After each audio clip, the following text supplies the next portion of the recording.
6 വർഷം മുമ്പ് കോഴിക്കോട് നിന്നും കാണാതായ വിജിലിനെ ചതുപ്പിൽ കുഴിച്ചുമൂടിയതാണെന്ന വെളിപ്പെടുത്തൽ. ലഹരി ഉപയോഗിക്കുന്നതിനിടയ്ക്ക് ബോധരഹിതനായ വിജിലിനെ കൂടെ ഉണ്ടായിരുന്ന സുഹൃത്തുക്കൾ തന്നെയാണ് ചതുപ്പിൽ താഴ്ത്തിയത്. സംഭവത്തിൽ 2 പേരെ എലത്തൂർ പോലീസ് അറസ്റ്റ് ചെയ്തു. 6 വർഷമായി ഒരു തുമ്പുമില്ലാതിരുന്ന തിരോധാന കേസിലാണ് നിർണായകമായ വഴിത്തിരിവ്. 2019 മാർച്ച് 24-നാണ് കോഴിക്കോട് വെസ്റ്റ് ഹിൽ സ്വദേശി വിജിലിനെ കാണാനില്ലെന്ന് എലത്തൂർ പോലീസിൽ കുടുംബം പരാതിപ്പെടുന്നത്. സുഹൃത്തുക്കളെ പലതവണ പോലീസ് ചോദ്യം ചെയ്തിരുന്നു. എന്നാൽ ഒരു തുമ്പും കിട്ടിയിരുന്നില്ല.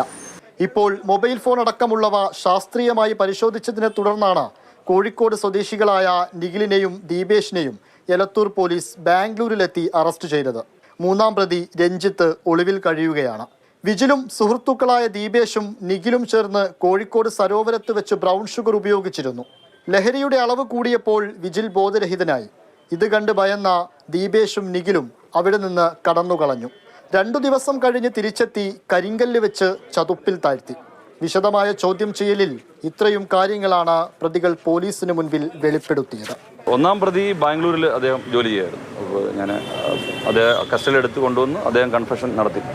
തുടർന്ന് 2-ാം പ്രതിയെ സ്റ്റേഷനിൽ വിളിച്ചു വരുത്തി ചോദ്യം ചെയ്ത് കൺഫെഷൻ്റെ അടിസ്ഥാനത്തിലാണ് അദ്ദേഹത്തെ 2 പേരെ അറസ്റ്റ് ചെയ്തത്. ഇവരെല്ലാം ലഹരി ഉപയോഗിക്കുന്ന ആളുകളായിരുന്നു. പഴയ മിസ്സിംഗ് കേസുകൾ വീണ്ടും പരിശോധിക്കാനുള്ള നിർദ്ദേശത്തെ തുടർന്ന് നടത്തിയ അന്വേഷണമാണ് വിജിൽ തിരോധാന കേസിന്റെ ചുരുളഴിച്ചത്. ഒടുവിൽ കഴിയുന്ന രഞ്ജിത്തിനായി അന്വേഷണം ഊർജിതമാക്കി. കസ്റ്റഡിയിൽ വാങ്ങിയതിനു ശേഷമായിരിക്കും കൂടുതൽ ചോദ്യം ചെയ്യലടക്കമുള്ള നടപടികളിലേക്ക് പോലീസ് കടക്കുക.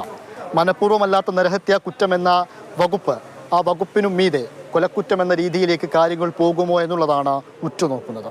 ജസ്റ്റിൻ മാത്യുവിനൊപ്പം ഇംതിയാസ് കരീം, മാതൃഭൂമി ന്യൂസ്, കോഴിക്കോട്.